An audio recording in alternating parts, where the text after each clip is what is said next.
What is up, everyone? Movie Worm back again with another Line of Duty episode reaction. This is going to be for Series 6, Episode 6. Now, I've just got to put my little disclaimer in there. This is not a full detailed breakdown. It is a breakdown, but the show's just finished 5 minutes ago. And all I've done is write stuff down that I think might be worth talking about. I mean, there might be things that I miss or get wrong. I do apologise for that, but I just do this as a fan of the show and for a little bit of fun. And I do think it was a decent episode tonight. It was more on the interrogation side of things, which I'll get to in a minute. But it was a bit calmer compared to the last two episodes where there was a lot of action scenes going on, like the police ambush and stuff like that. This is more of a chilled out episode, if you like, but still plenty to talk about. So we opened with sorry, I do apologise. We do open with last week's cliffhanger, which was my favourite ending of the series so far, with Kate and Ryan locking guns on each other, and the screen went blank with a couple of gunshots. And yeah, it was just one of them where, oh, what the hell has happened here? We have to wait another week. And that is the thing with this show. If you watch them every week, you have to hang on. And we find out that Ryan Pilkington was in fact shot with 2 bullet wounds. And I was scratching my head at the start of this episode, to be honest, why Kate ran with Joe. I just don't know. I really can't get my head around it. I don't think it was explained in the episode at all, to be honest, but it was just a weird one. And she went to Steve's apartment. She's got a key to his apartment. She took his car.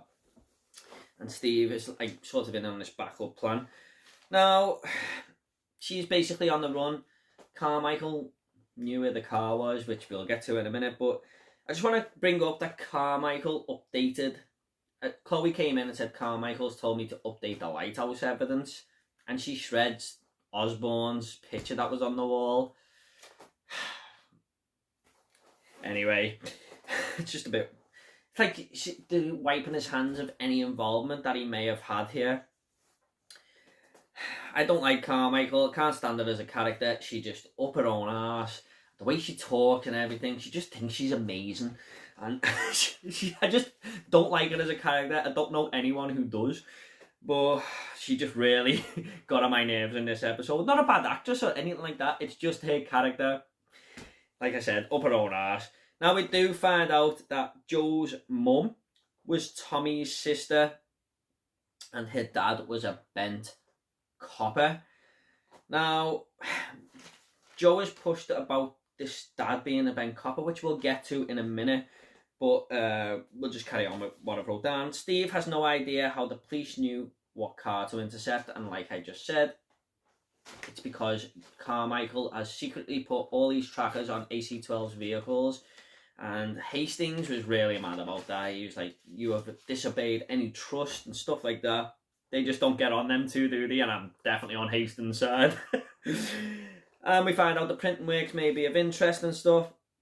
And I wrote down about trackers as well. So basically that was it. That was it really, until we got to the interrogation scene, which was the best part of the show for me. Now we do have an interview with Joe. This took up most of the show's runtime this week, but we found out quite a bit. Now, I've just got to... Ted Hastings, what a hero he is. I mean, he was just great in this interrogation scene. He can say the simplest thing and I will be in hysterics. He's just so good. This is where he shines the best, I feel. Joe Davidson just kept saying no comment. And when he said, God, give me strength, he just said it perfectly. I was just laughing so much. Now, we do find out that Tommy Hunter is Joe's uncle and father. Now, I just want to give a big shout out to my friend Jack Knight, who I put his comment on the screen last week. He said that she was related to him from the start. That was after episode 1. So big shout out to Jack once again. Well done, my friend. You really did nail that one down. Now, one of my subscribers explained to me last week that there's a bit of incest going on and stuff. And I think I kind of missed it, but it is fully explained here in this episode. So, I forgot the subscriber who it was, but I will put it on the screen right now, unless that subscriber's deleted the comment, which I don't think they have.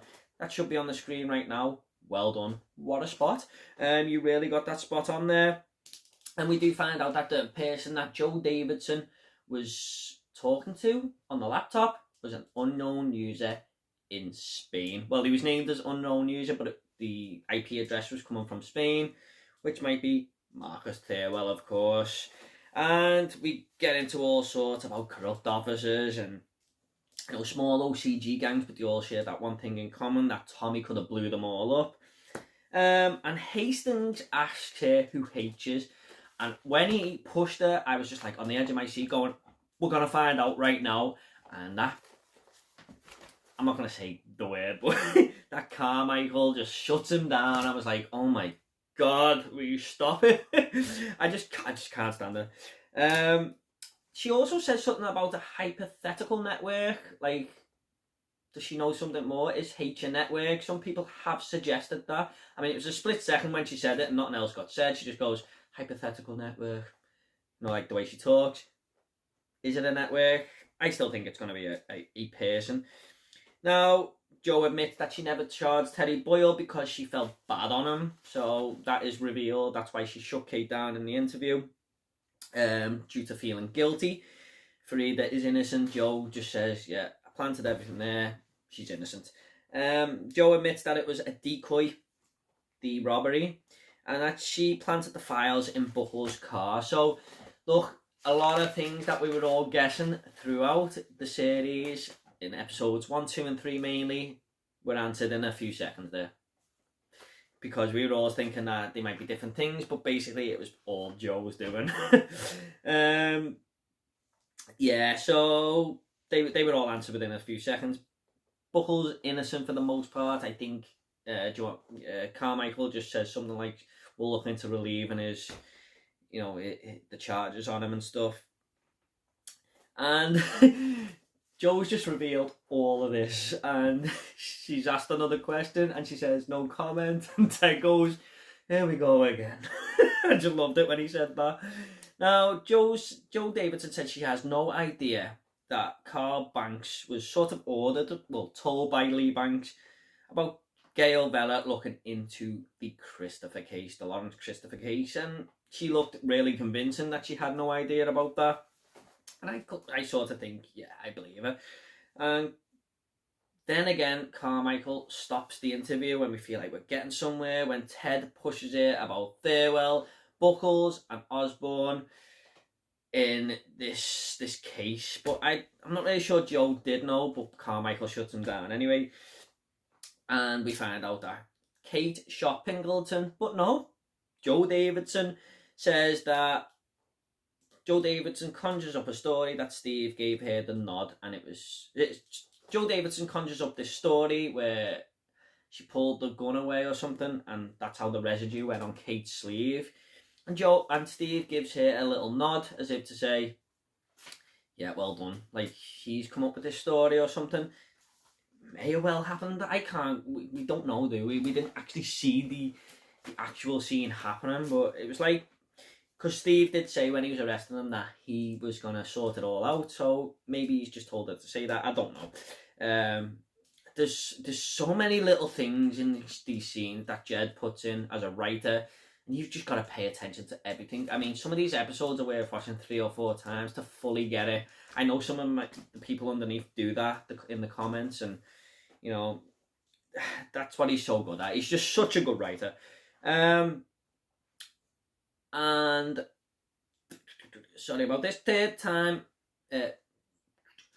So the third time, Carmichael shuts down Hastings 3 times in this interview. It's just so annoying as a viewer. I just really want to know who this H character is.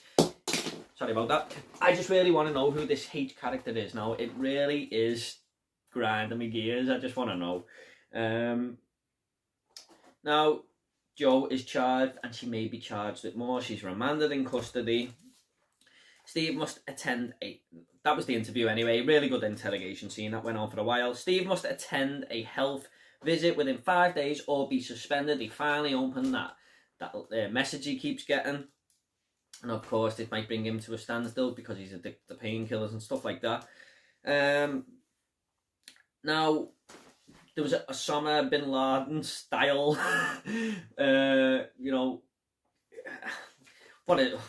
you know what I mean. When Osama bin Laden was actually getting brought to justice or whatever, or he was shot in the end, where everyone was watching on the screen, it was that type of thing where in Spain the police are going in to Marcus Teruel's apartment and they're all watching it on the screen with a Spanish interpreter and stuff like that. And we do find out that Marcus Teruel is in fact dead, and there's a female with him, probably his wife. Another dead end for Hastings, which really did infuriate him. He's coming close to the end now. He just keeps saying, I'm running out of time. I've got to get this done. This is his last type of mission, you feel. And it really does infuriate him. Now, it really did end with Joe in the prison with Osborne's usual little speech that he's coming out with on the screen as Joe is locked up. He says something like, there are enemies within, and I will get to the bottom of it. Is that like a warning? Is he H? A lot of people in the comments do believe this guy is H. I mean, he keeps popping up in the series quite a lot. I would not be surprised if he was. I mean, it does fit the bill. He really does. And then prison guards have got their eye on Joe. So, yeah. Why hasn't this prison guard been arrested? Why has no one found out? Like, she's broke Farida's wrist. She poured the water on Lindsay Denton in series 2. Why has she just got away with it so easily? I don't know. Now, I just want to think. I was thinking. I asked this question last week. Is there going to be another series? I think there is. I do. I just feel like it's going to carry on, and we're not going to find out who H is this series. Which I know Ted's coming to the end of his tenure and stuff, but it's not impossible for him to carry on after the show ends. Something else might come along that keeps him in his job. I don't know. Last week I thought it might be coming to an end. This week I don't. I think we're going to be set up for another series, unless a hell of a lot is explained in this next episode. But I'm really looking forward to the climax. There might be a podcast throughout the week with my friend Owen. We're just going to be talking about the series as a whole, this series in general, and what we think might happen in the last episode. So look out for that. I'm 90% sure that's going to happen on the channel throughout the week.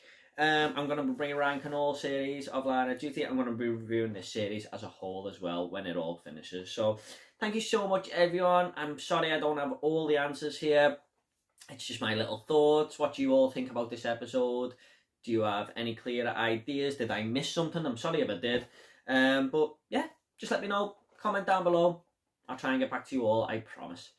Take it all easy, guys. I'll see you all in the next video.